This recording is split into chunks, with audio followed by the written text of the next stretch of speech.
Knicks family, what's poppin'? It's your boy. Make sure you check out John Wallace's brand new podcast, Power Forward. It's exclusively on Sportscaster, and you can find the link in the description of this video. The podcast debuts Tuesday, November the 3rd, and it features the all-time leading scorer in Syracuse basketball history, Lawrence Moten. I'll be watching. Hopefully you'll be watching. Now let's get to the video. Ladies and gentlemen, here we go. And of course, I'm going to remind you one more time, make sure you check out John Wallace's podcast, Power Forward. I'm here with Tony Crow. I'm here with Andy.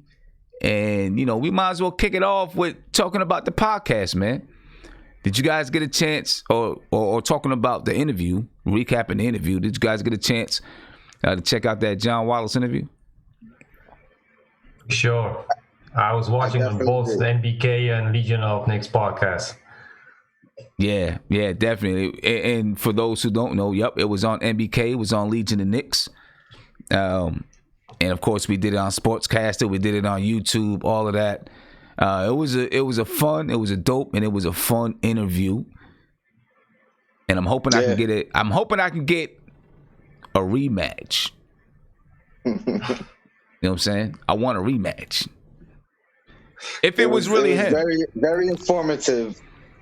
Yeah. I learned a lot that I didn't know. Yeah. And I'm definitely going to check out his podcast. Yeah. The podcast starts tomorrow. I'm not exactly sure what time, but if you go to his Sportscaster page, you can click on the podcast link and you'll see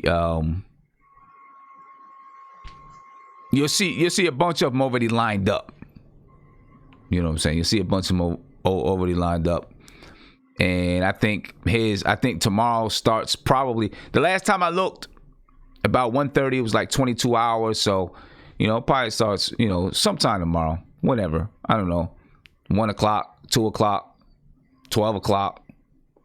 You'll get the message if you go to his page and just follow him. Then you'll get the notification when he does go live. Let me get my guy Mark in the building. Yeah, and I encourage you all to follow him. He's going to feel the strength, the power of the NBK fam. That's it. So go ahead, follow him, and he's going to be back on our show probably if he sees that we got some, you know, online members. So that's it. He'll be back in the building, man. But look, I remember him, you know, playing for the Knicks. I was excited when he went to the Knicks. And you know, he was playing with Jeff Van Gundy. He was a young squad, right? He was drafted with Walter McCarty, John Wallace, Walter McCarty. It's crazy because they had the two had just played in the NCAA championship, you know, and you know, I was way more excited for John Wallace than Walter McCarty. You know what I'm saying? I thought John Wallace was going to be, you know, one of the, you know, I'm not saying a star, but a big player in New York. I was excited for him. You know, but you know, things ended up the way that it did. And now he's on Sportscaster after, you know, what did he play in the league? I don't know, 10 years, 12 years, something like that. Now he's on Sportscaster getting ready to do, you know, the podcast Power Forward. He's on MSG 150, so that's big stuff. That's cool, man. That's what's up. And I like what he said the podcast is going to be about. If you want to learn more about the podcast, you want to check out the interview, you can see it on Sportscaster. Just go to my page, sportscaster.com/Simeon Russell. You can just check it out on YouTube if you're on YouTube. We do have a couple of clips though. A couple of clips we're gonna play. Was there anything in the interview though that surprised you, that you didn't know, took you back any kind of way? I didn't know you played one-on-one versus him. I didn't know I played one-on-one versus him either. Yo, and I told you after the stream, you should have said that you made that shot, bro. I was waiting for his face, bro. This is the thing. If I would have said that I made the shot, he would have said it wasn't him. Yeah, exactly. You know what I'm saying? He would have said it wasn't him. The fact that I said I missed the shot and he won. Oh yeah. That was probably me. That was probably me. You know. But I said, yeah, I hit the shot. Game was over. He was like, yeah, that wasn't me then. That was somebody else. I don't know who. The history of him with Van Gundy stood out to me. I wasn't aware of that. So that was a good story. That was a good story. You know, and as a matter of fact, I have the story right here. So we might as well go ahead and play that a little bit and let you hear what he said about it, the history of him and Jeff Van Gundy, and what it was like playing for Jeff Van Gundy. Then we'll also listen to a little bit of what it was like being coached by Tom Thibodeau when Tom Thibodeau was an assistant coach under Jeff Van Gundy.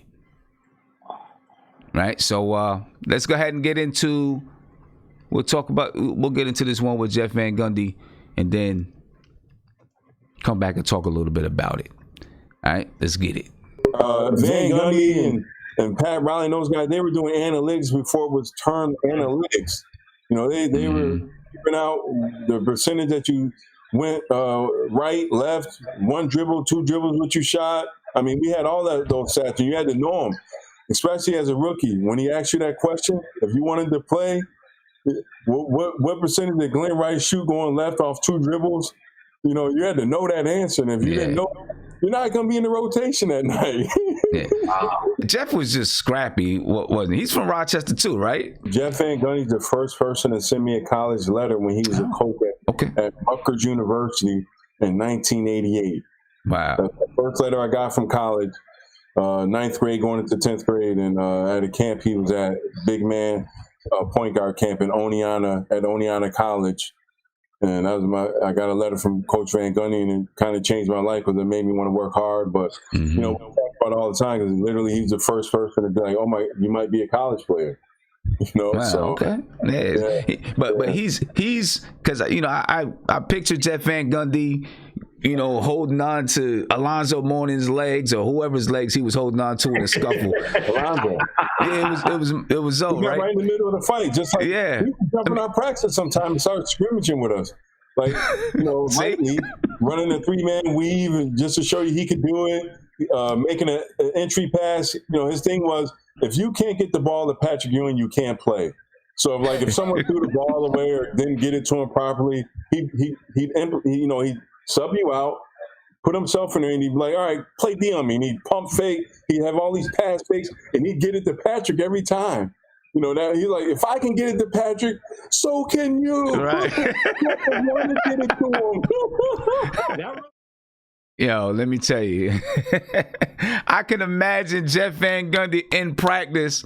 What is he, 5'10", 5'9", something like that, in there against 6'10" John Wallace, getting a pass to Patrick Ewing. That's hilarious, though, man. Hey, I'm gonna tell you what, though, he must have been benched for not knowing Glenn Rice. You know, what his percentage was for, you know, two dribble pull up or whatever it was. He must have been benched for that because that was too specific.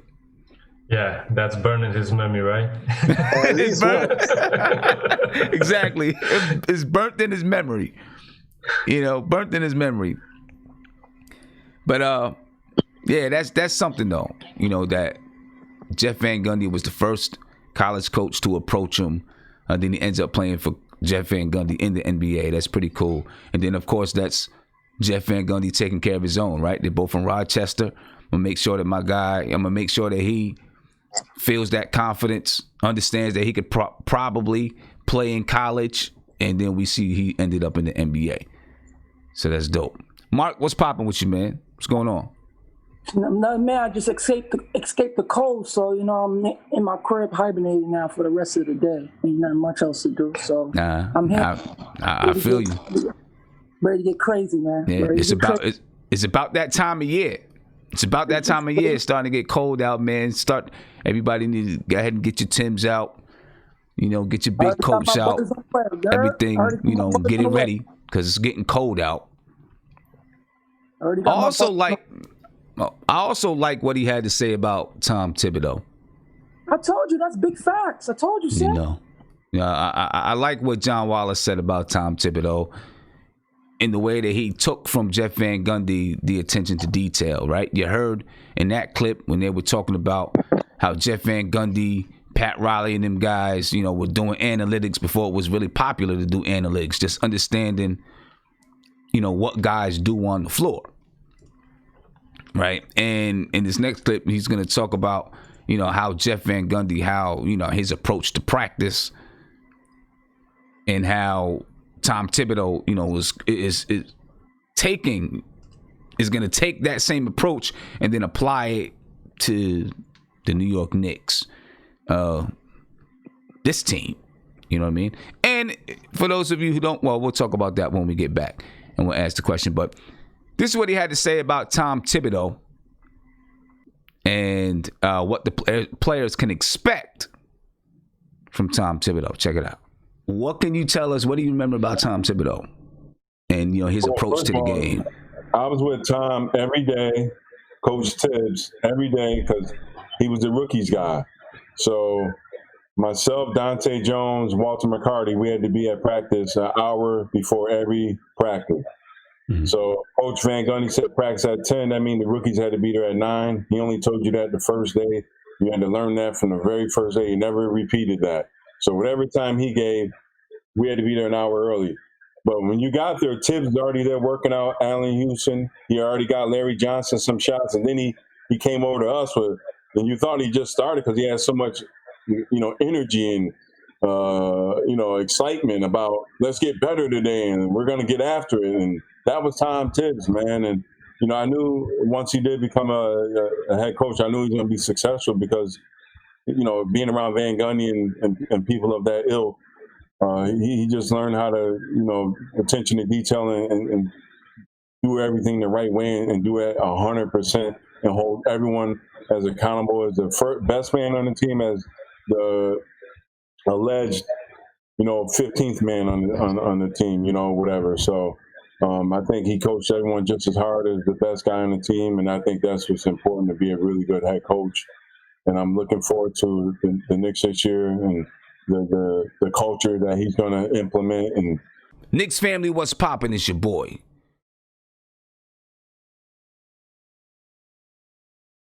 You don't need to hear that part. You heard that part already. But yeah, the attention to detail, the energy, that he brings to the game clearly is going to be not just to the game, but to practice, going to be infectious.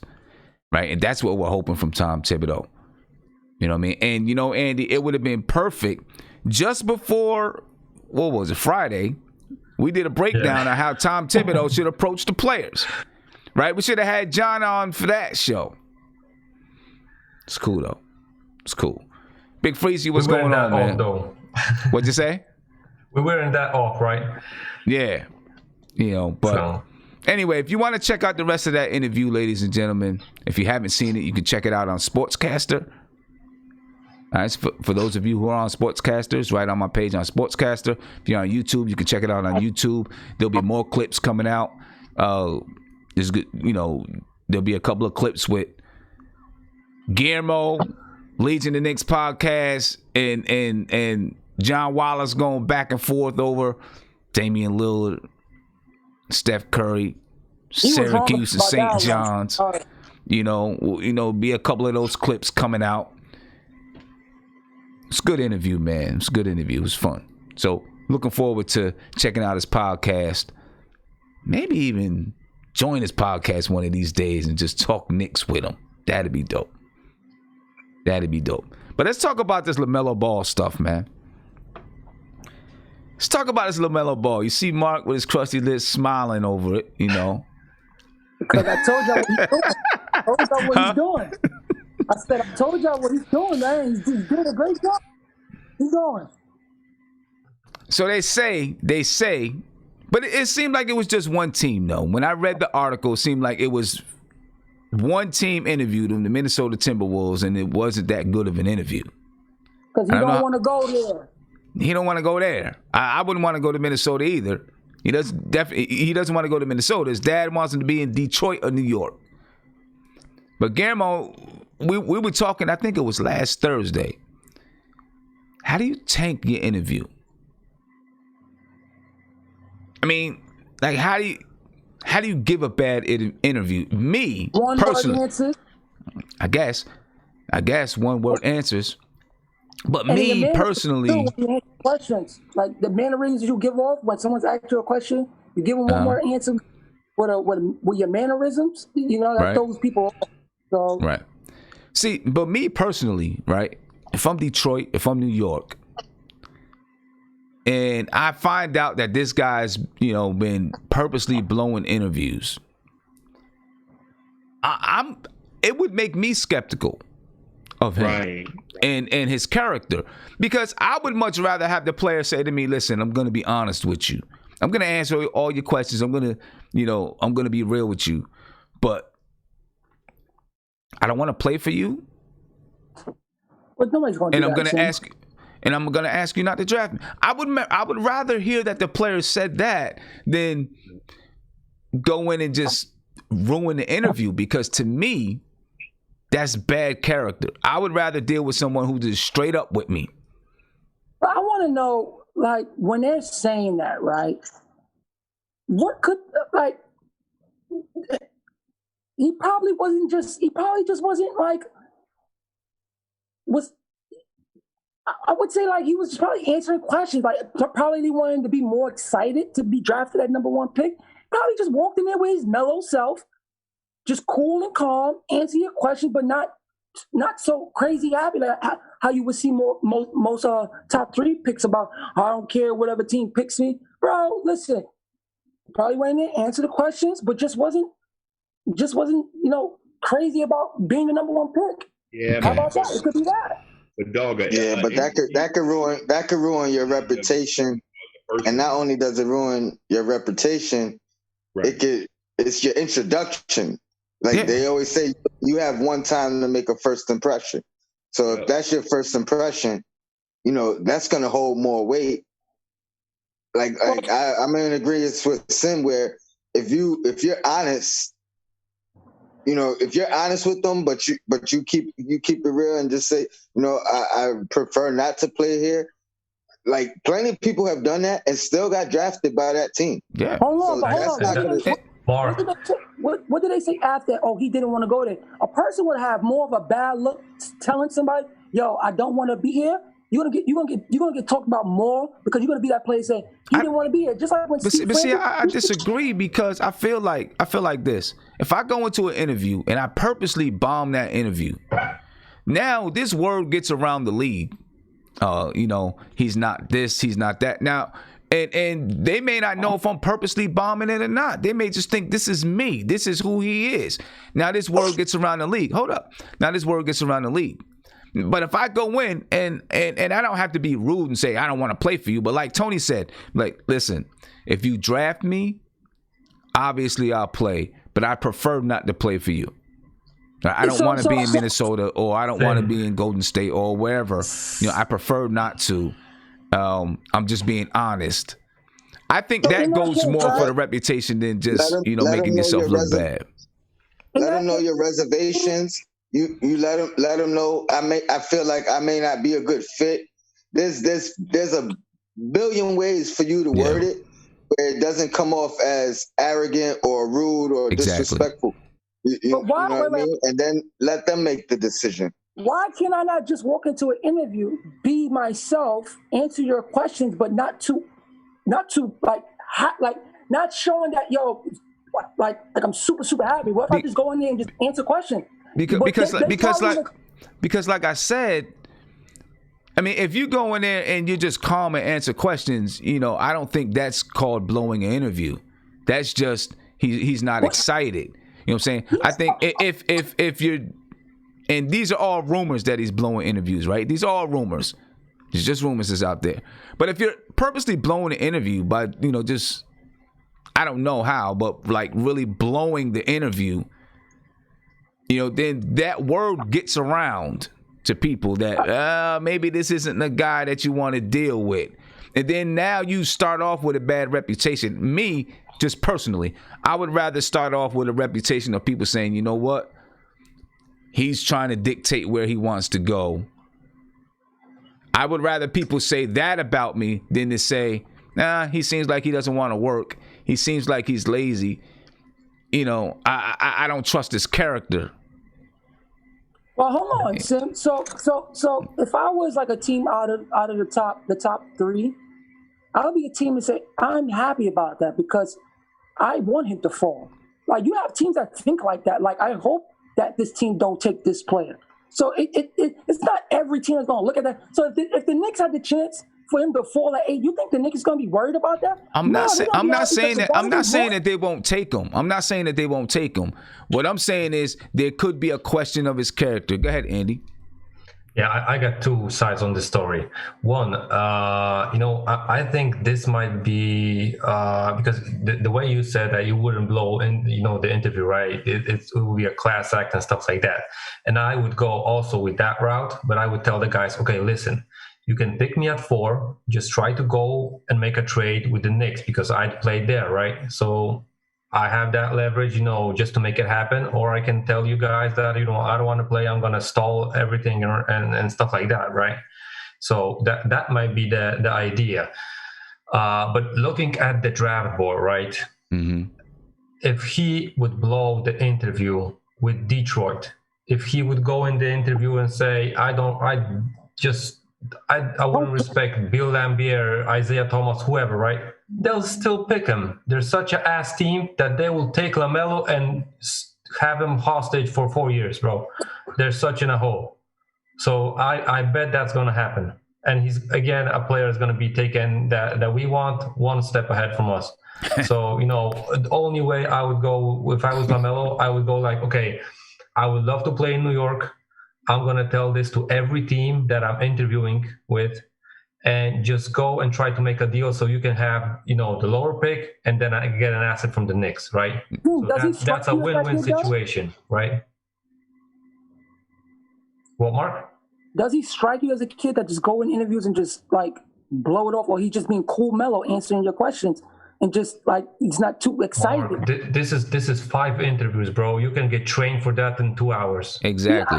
And you got people, bro, and you got LaVar in your corner, so that's just an amp up situation. So that's easy thing to do. And just on the rumors thing, after that Minnesota interview, sources told ESPN that Ball is going to expect to interview with Golden State, Charlotte, Chicago, as well, and that's all, right? So the Knicks, of course, right?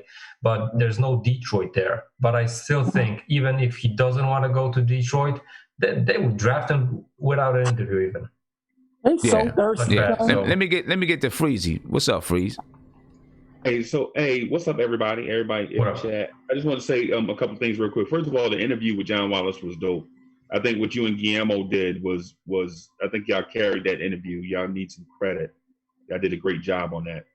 In terms of the LaMelo Ball thing, first of all, LaMelo Ball is not a high schooler no more. He's a professional.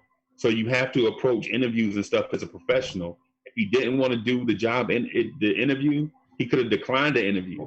You know what I'm saying? And secondly, if you're gonna do the interview and with them and not want to be drafted by Minnesota, you could tell them, listen, nothing against your organization. I'm sure y'all have been totally professional with me, but I just don't see myself playing basketball in Minneapolis, Minnesota. You know what I'm saying? Nothing against the organization. It's just, you can tell them, just like Andy said, you can tell them your reasons for not wanting to be there and say it in a way where you don't burn bridges. Because in a way where you don't burn in a professional environment, whether it's basketball or corporate America or whatever, or both, you don't burn bridges because the cats that's in that room are not guaranteed to always be in Minnesota. One day they may be in LA. That's what it was. And then, they'll remember how their first interaction with you in Minnesota. Now they're like, well, we don't want this guy in LA because when we were in Minnesota, he acted like an ass. So you don't want to necessarily burn those bridges.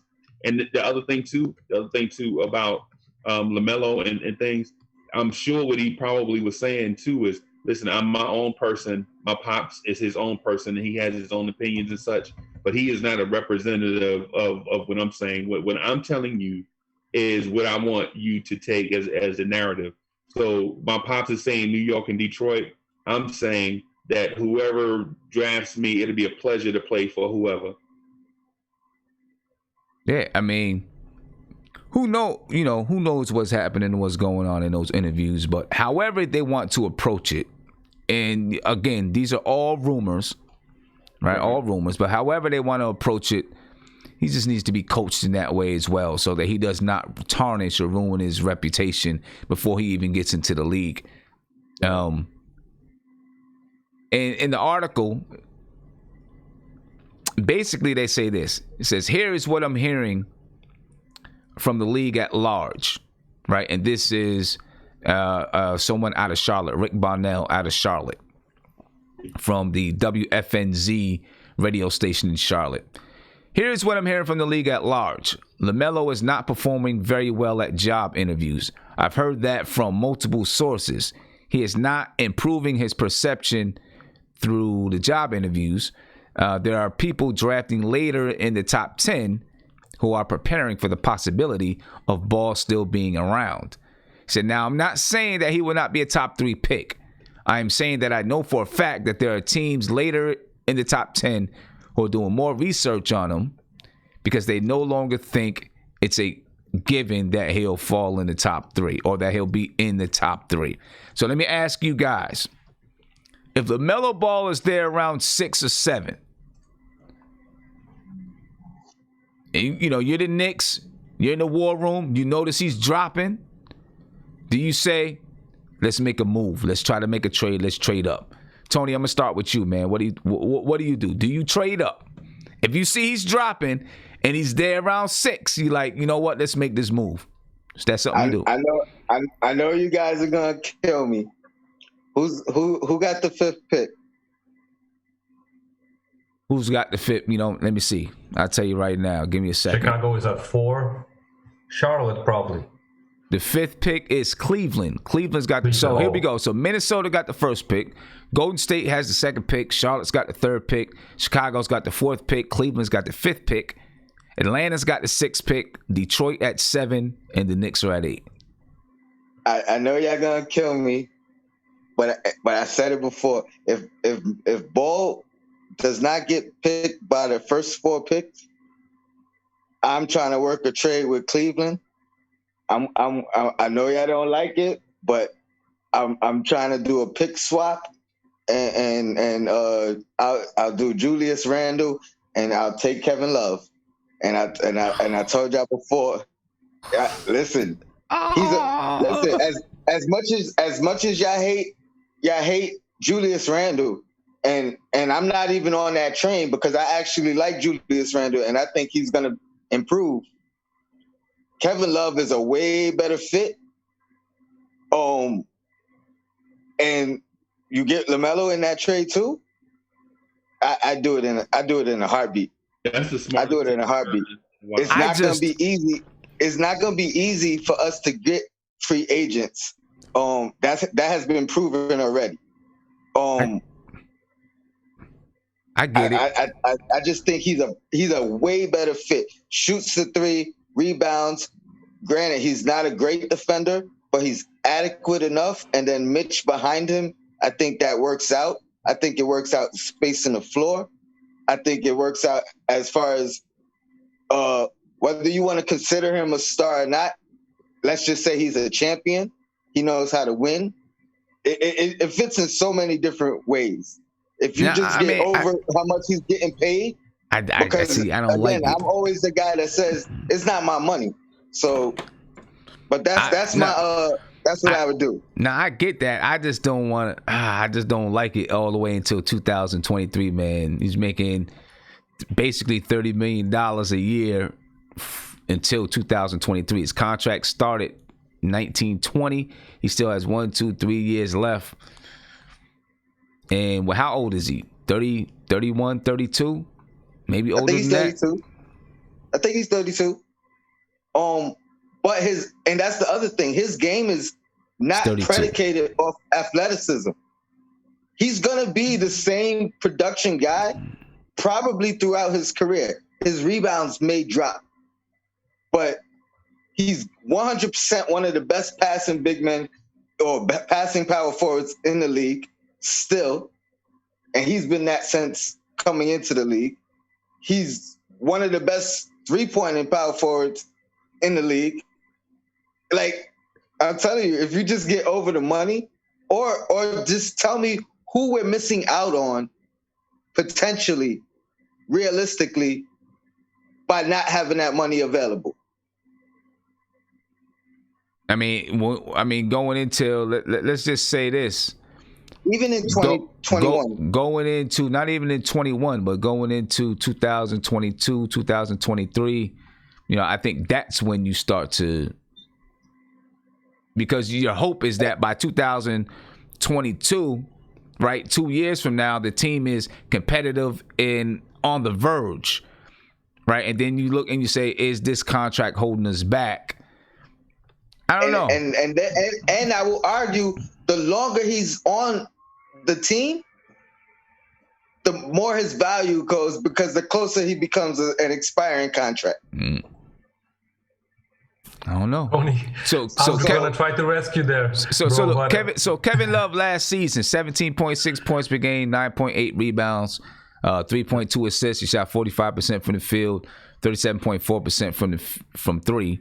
85% from the free throw line. That's Kevin Love last year in 56 games with the Cleveland Cavaliers. For his career, averages 18.2 points, 11.1 rebounds, 2.4 assists, 44% from the field, 37% from three. That's his career averages. And, I get all of that. I just don't know if he brings everything that, I don't know. You're not going to find 17 points and 9 rebounds that easy in the NBA. And I he's just a great passer. I don't know, man.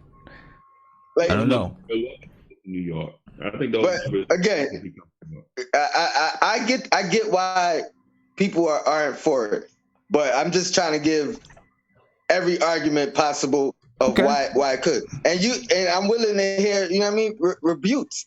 Because the only thing anybody says is his age and the money. His age, I don't think, like, for what he does, he's going to be able to do that throughout his career. Shooting doesn't go away. Passing doesn't go away. Now, he's definitely going to be able to do that throughout his career. He's going to be on the court even. He's definitely going to be able to do that throughout his career. But, I worry about, obviously injury woes. He's dealt with injury woes.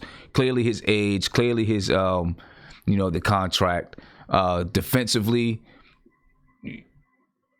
he's not going to be, we'd like to try to push the ball up the floor a little bit. He's not going to be doing that. He can help because he spreads the floor, but he's not really going to be the kind of guy that you're pushing. Sim, but here's my argument to that. He doesn't have to dribble the ball to push the ball. He's one of the premier lead passers. Well, that's true. That's true. I mean, he can rebound the ball and outlet it. He can rebound the ball and outlet it. I feel you there. I don't know, man. I don't know. And I get it. It's tough. I don't know if it'd be a move that I make. Go ahead, Andy. Tony, just to save you, bro, from the chat, because they're on you. If the Players Association cannot negotiate out amnesty clause, I might consider it, but you should have started with this, bro. With the amnesty clause, asking for Kevin Love's contract, bro. but if they negotiated amnesty clause, then why wouldn't Cleveland just say, we'll amnesty him? And then you can get him for cheap. And then you can get him for cheap. But they would save the amnesty clause. They would save it for later on. If they screwed up again, bro, this would be a Amari situation, from the beginning for next 3-4 years. I don't know. I think Cleveland would probably amnesty that contract, knowing where they are.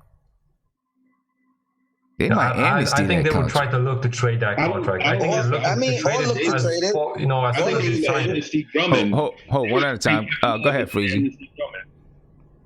What'd you say, Freezy? I think they would trade Kevin Love and let the Knicks amnesty Kevin Love, and then they in turn would amnesty and Andre Drummond, and so that would free up all the bad contracts on that they had. Andre Drummond's a free agent, isn't he? Yeah. We got 1 year left. So it makes no sense to amnesty. Yeah, but I read a report like yesterday that they're gonna keep him. They're gonna keep Drummond, and I'm surprised about that because I was the first one, when they traded for him, I was the first one to say that they're gonna, cut him, but they're gonna stay with him and keep him around. So yeah, they really don't have a choice. You can't cut him because you gotta pay him. They don't have a choice because you gotta pay him. Exactly, he has the player option. Yeah, he has a player option. So they gotta say we're gonna keep him. We want him. Maybe flip him at the deadline for something. So that they really have no choice. But I want to hear the rebukes against this. Like, I get the age, I get the injury list, history, and I get the money. Hey, can I ask you a question? Say that again. Can I ask you a question about that? Is LaMelo Ball worth us taking on Kevin Love's contract? For me, no. Is it, or can we pass on LaMelo and look to get another point guard in a different place? Is LaMelo Ball that good where we're willing to take on basically $40 million just to get the production of LaMelo Ball? I'm not opposed to going that route either. I'm honestly, I'm just throwing it out there as a way to move up, get the guy that everybody wants, and you know what I mean. Like, I'm just giving a scenario. Like, this is not something that I'm dead set on. So if you like a guy equally as much as LaMelo, or not that far difference, and you don't want to take on a contract like that, I get it. I'm not mad at that. But I'm legitimately just giving a scenario that I feel would work, or could work, I should say. Okay. And Mark can unmute himself. I just had to mute him when he was talking over other people. Go ahead, Mark. Logic will tell you this: why would Cleveland trade their 5th pick when they need the best talent available for that team? What free agent ever going in? You tell me that. Now, if they looking like that, listen, man, I'm trading for LaMelo Ball, whatever I got to do. I just need that play-making ability that he has, and he's a 6'8" guard. He has potential of even getting bigger and better. Okay. I just need that playmaking skill. And on top of that, I'd rather call Detroit and ask for Blake Griffin before I ask for Kevin Love, number one. If Kevin Love was desirable in any sort of way, any teams would have been called for him. If he was that good, no one watches Kevin Love. No one even cares for Kevin Love. Kevin Love is buried in Cleveland. Kevin Love is going to be there for the rest of his career, for whatever years he got left. And to take that contract to 2023, why would I do that? Okay, so let me ask you though, because you contradict yourself for a second. All right, you said, I just want LaMelo Ball here. I need that playmaking guard. I'm going to do anything to trade up to get him. Right? So just let me ask you, if he falls and he's in Cleveland's lap and Cleveland can take him, and they say, Leon, Mark Leon Rose. Who's Mark Leon Rose? Right? So they call you up, Mark, and they say, you're Leon Rose right now. And they say, listen, I know you want LaMelo. And I know you got cap space. You have enough cap space so that you can take on Kevin Love's contract. We don't want Kevin Love's contract. Hold up. Let me finish. And they say to you, we would do a straight up swap for you. You eat his contract, or you trade us some guys that we can waive, like Bobby Portis, this, that, or Julius Randle.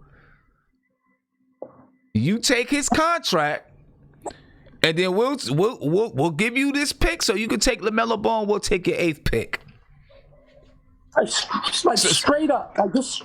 Straight up. They call you and they say, Mark, you take Kevin Love and his contract till 2023. You take that $30 million till 2023.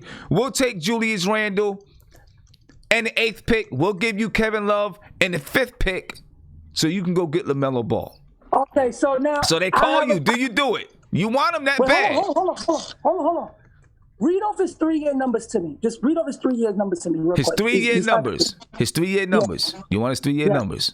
Yeah. All right, the last 3 seasons. 2019, 2020, averaged 17.6 points, 9.8 rebounds per game, 3.2 assists. Shot 37% from 3. 2018, 2019, 17 points, 10.9 rebounds. He shot 36% from 3. All right, 2017, 2018, 17.6 points, 9.3 rebounds, and he shot 41% from 3. Now, what does his contract says to me? Is it play option in his last year? No, it's a straight up contract. Straight up contract. No player option in the last year. So the last year, in 2023, he makes $28.9 million. Okay. That's kind of good because that's $29 million. That's not like $44 million at the end of it. I forgot his contract goes down, right? No, Sim. Honestly, I think I would do it because why? That Chris Paul thing has talked about again. There's a possibility, Leon. They have a trade. They have a trade right now in play. All Leon has to do is just pull the plug. And if I could bring Zach, if I could bring all 3 of them in like that, yeah, I'm doing it. If I don't have to give See up that? no access. Look. Chat. All the faces Mark was making. You know what I'm saying? He had his crusty lips all in the camera, eyebrows all in the camera. You know what I'm saying? Making all these faces and all of that. Now he says he'll do it. See that? He's about to kill me. And Sim, not for nothing. No. Sim, you can't. This was the same reaction I got last year when I mentioned Chris Paul. This is the same reaction I got last year when I mentioned Jimmy Butler. Like, but you didn't say no. It takes time for my things to sit in. But hold on, Tony. You didn't say straight up like the way Sim did it. Yes, Sim he came up did. with a scenario. He said the same thing. He said with another pick swap. He said 2 picks. He didn't say 1 pick. No, he said the straight up swap, the 8th and the 5th pick, and then Kevin Love and Julius Randle. Oh, I heard from that the Knicks would have to give up another pick. That's what I thought I heard. But if it's straight up like that, yeah, I probably would think about it. I'll think about it. So y'all believe LaMelo Ball is that good where it's worth taking on basically dead money? Crazy. 2021, right? We have How is it dead money though? We have to look at this like this. What free agent is going to come to the Knicks, right? That's what you got to look at, right? Because we're just 1 year away. So when we're going into play next year, we're 1 year into building a team.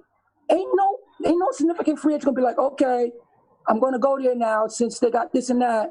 We have to look good for at least 1 or 2, 3 years before a free agent even thinks about saying, yo, the Knicks look good. We have to look good for one of those big guys.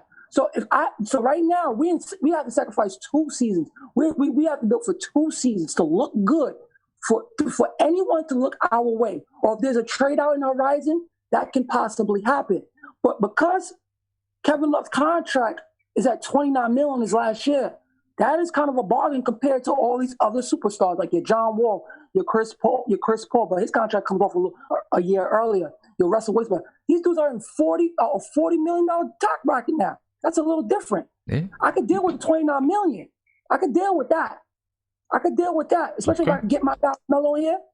Come on, man. Right. You can't give up that playmaking ability, man. Yeah. You haven't seen something like that in a long time. That's just special basketball right there. Sorry. Now listen, talking about players trying to draft prospects, trying to dictate where they want to go, where they want to be. James Wiseman has basically said the reports are that he does not want to play for the Minnesota Timberwolves. He does not want to play with Karl Anthony Towns. And I don't think it's in a negative way. I think it's because he probably feels that they duplicate one another and it may not make sense. The report from Brian Windhorst, however you say it, Wiseman does not want to come to Minnesota because Karl Anthony Towns is there. From what I understand, Wiseman doesn't want anything to do with the Minnesota Timberwolves. Right. So, But listen, but I respect that more. I just respect that, you know, a player saying, listen, I don't want to be here. That's it. Yeah, but that's now, if they take him, they take him. Yeah, but that seemed more rude than when someone's taking a courteous interview. I think LaMelo took a courteous interview. But see, I disagree. I don't think that's more rude because if I'm the Minnesota Timberwolves and I have interest in him, but he says to me, listen, I don't want to be there. I don't want to waste my time going and sitting down, going through an interview when I could be taking care of other business. Why waste my time? Cool. You don't want to be here? All right. I get it. I understand. Boom. But then, Tim, you move forward. like, who are you to even tell a team that you just coming into the NBA? You was just a college player. I mean, I get it. He can't control it, but he can express his opinion and say, I'd rather not play in Minnesota. But if they draft me, I'm gonna play. You know what I'm saying? I'm gonna do my job. It's not like he's gonna sit out. But don't everybody like? And why would you take a courtesy interview? But everyone has taken a courtesy interview once in their life. Why take a courtesy interview with the intent to bomb it when you could just not do the interview? And that's giving the impression right there that you're not interested. Man, you gotta be respectful. I find that more disrespectful. If I'm saying y'all want to interview with you and someone just brush me off the way Wiseman did, I'd rather you give me the courtesy interview and let me analyze it from there, so I can fully understand. Now what Wiseman did, he just completely brushed them off. That's kind of disrespectful. Do you think it? Let me ask you this: do you think it's disrespectful or rude if a team decides they don't want to interview a player? What if this guy feels like, hey, I should be a top 3 pick. You got the 3rd pick, but you're not interested. Like, you know what I mean? It goes both ways. A player should not be obligated to do anything for a team that he's not interested in. Yep. That's up to the team to go in and draft them if they feel that confident, and if they don't, then they don't. But what if Timberwolves had a plan? Wait, let me ask you a question. It's just like with any job. What if they have a plan for you? What if they have a plan for you? That's cool. I mean, so they got a plan. Basketball is a reciprocal thing, Mark. Basketball is a reciprocal thing, and that comes with everything. Relationships are a reciprocal thing. If I clearly show no interest, you could have a Fortune 500 plan. That don't mean a damn thing if I'm not interested in the way you conduct business. If I'm not, you got players on your team that played the same role as me. That Fortune 500 plan it's not going to include me the way I want it to include. So if I don't have an interest in that, one at a time. My bad. If I don't have any interest, right? Like, it's a reciprocal thing. If I don't have any interest in that plan that you have, because I know that plan unfortunately includes having a duplicate player in myself and Karl Anthony Towns, how am I going to guarantee that I am going to be the full beneficiary? Oh my God. So Evergreen, what if as an organization, right? The organization could have just said, I'm not going to interview him, but they clearly want to interview with him. Like, if they didn't want to interview from him, I could understand that. But they just want to talk to him. That's it. It ain't bad or worse. It's just a courtesy you know what you sound like, Mark? You know what you sound like, Mark? You sound like a stalker dude trying to get the girl that don't want to get you, bro. Because the girl is telling you, listen, bro, the girl is telling you, I'm not interested. And you like, but just talk to me, baby. No, they don't want to talk to you. No. Let it ride. Every dude has went through something like that and changes a girl's mind on things. So don't ask.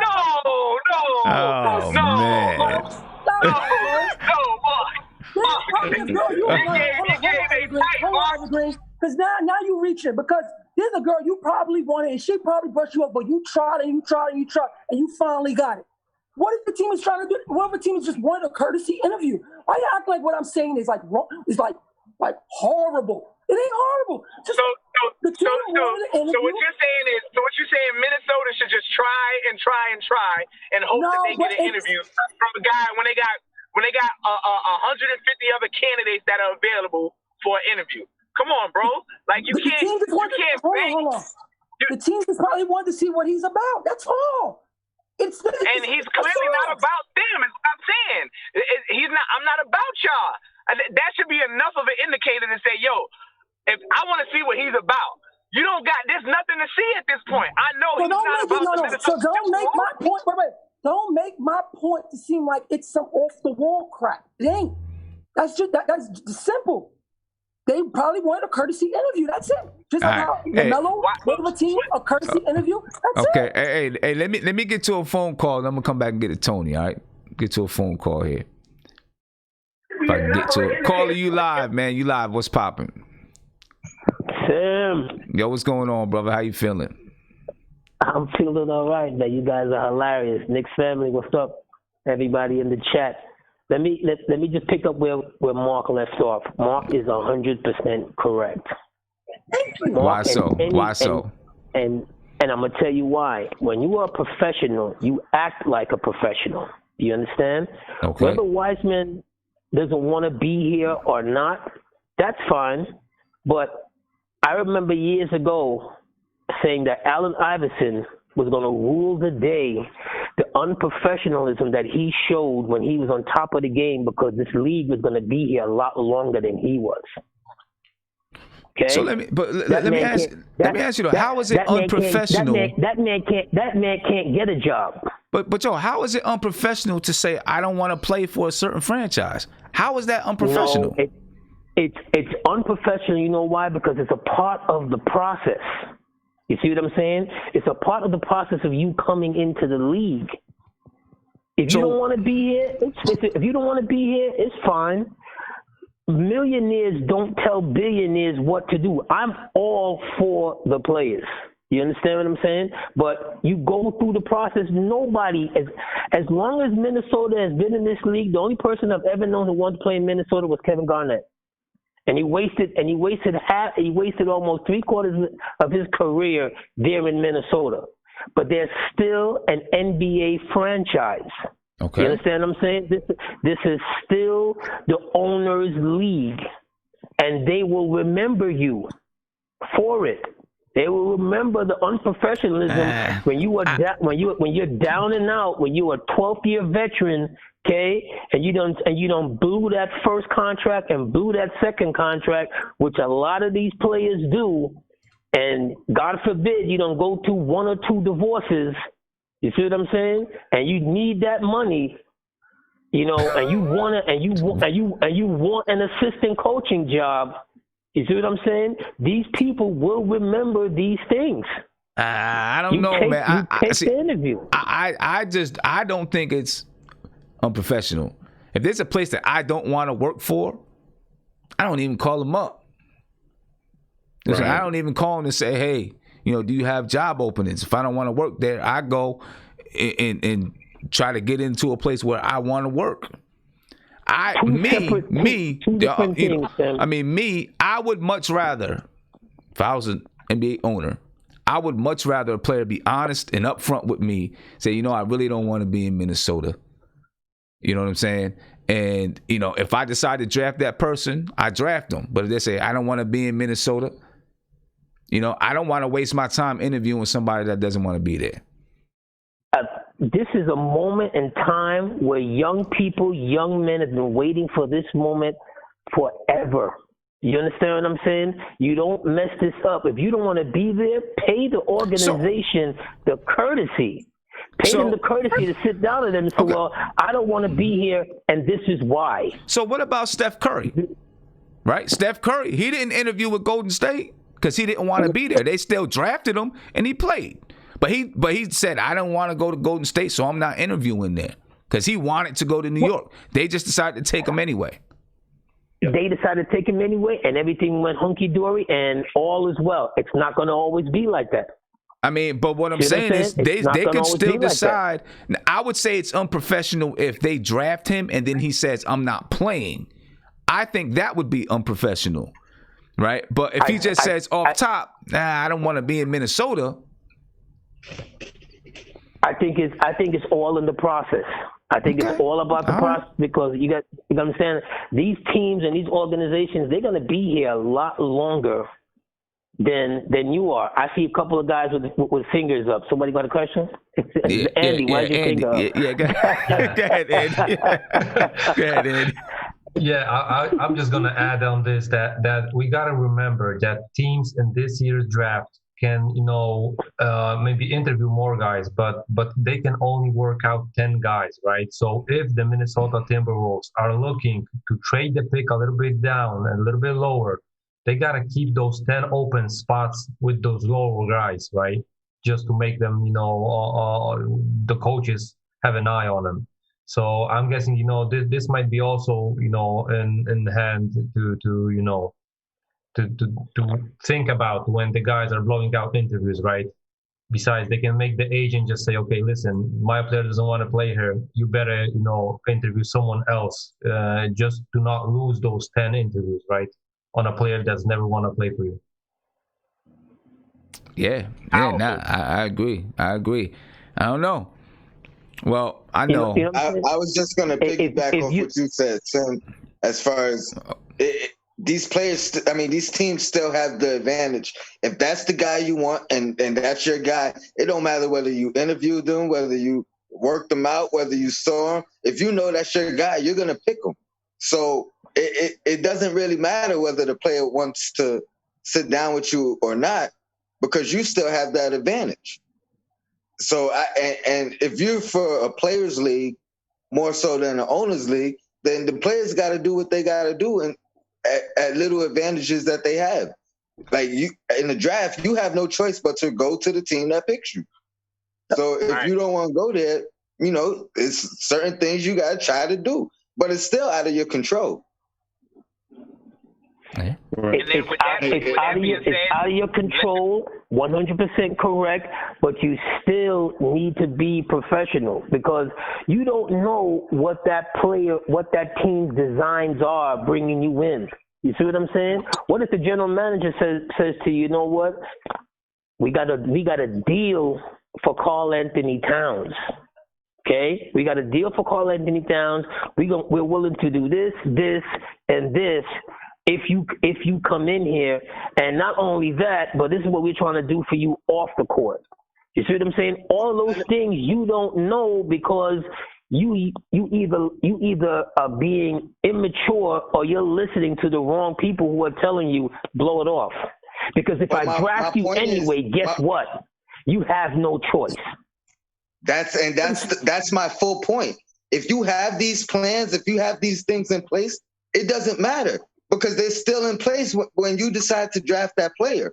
Him not having an interview is not changing your plans, your ideas for him, whatever thing you have going on. It's not changing anything because you still have that option to draft him.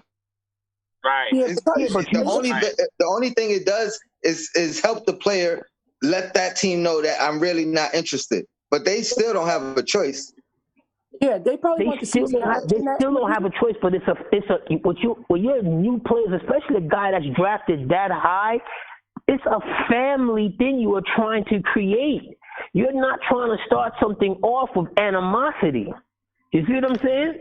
Look what happened to the cat that Philadelphia drafted a couple of years ago, whose career is still not on track with his broken jump shot and everything else. He's like the worst overall number one pick who's ever been. Why? Because everything from the beginning, it was botched from the beginning. You see what I'm saying? You have to, if this is your plans, you got to be able to talk to this guy and say, well, look, these are my plans. This is what I have for you. This is what we're going to go. And then you can tell me that I don't want this, that, and the third. So this way we're not going off on a bad foot. I think if they had plans, and I'm going to let you go after this because I think we got some other callers. But I think if they had plans, right, and they say, okay, he doesn't want to interview, but let me talk to his agent and say, hey, tell his agent, just let him know. Karl Anthony Towns is on his way out. We got this set up. We got that set up. We're going to bring in this guy. We're going to bring in that guy. Here's some things that we could possibly do off the floor. I think if they really wanted him, they would. They let his agent know those things. But Hey, you're right, Sim. I'm gonna roll out, but just before I go, I want to say one thing to you, Sim. Yeah. You and Gmo, I didn't like the way you rep St. John's the other day, yo. For real. Y'all didn't rep St. John's well, and if I was on that line, I would have let slow John Wallace know. Okay, I would have reminded him a couple of things from some games way back when, but I'm gonna let that go. Yo, it's hard right now to say anything comparing St. John's to Syracuse, man. No, that's right now. It's hard right now. He's 30 years ago. I know. You're right. My memory goes back there, and he put himself on the all-time Syracuse list, and I would have let him know Ron Cycli comes before you, but I'm not even gonna go there. But anyway, Knicks family, all right, bro. You already know what it is. Appreciate you, man. Peace. Woo, we brought Ronnie Cycli out the hat. Sheesh. Ronnie Cycli. I don't know. You know, I love my St. John's, man, but it's been tough, man. It's been a tough 2 decades. We're gonna have a former St. John's player. We're gonna have a former St. John's player join us on Knicks Weekly too in a couple of weeks. I ain't gonna front him when he said that 10 campuses. That was crazy. He said St. John's. I used to party there. I used to party there in like in 07, 08, and they had no dorms at the time, stuff like that. I mean, so it's kind of it happens. It happens. You ain't official college unless you have dorm. It happens, man. It happens. I do want to make a couple of announcements real quick, though. First of all, you know, if you want to join the video chat, anyone who is a member, you have a link. If you are a member on YouTube, you have a link to join this video chat. You know, you got to do is click on the link and you can join the video chat at any time. All right. What you got to do is you go to the comment section, not on this video, but on my channel. Go to my channel where there's a comment section and there's a link there just for those who are members. You already got the link. All right. So if you want to join in, you can feel free because you're a member. Members can do that. Also, starting a new podcast in about a week or so with Die Hard Knicks, going to be on Sportscaster. I know I get a lot of people ask, you know, to take this show and make it into a podcast. Well, you know, we're going to leave this show and let this show be what it is.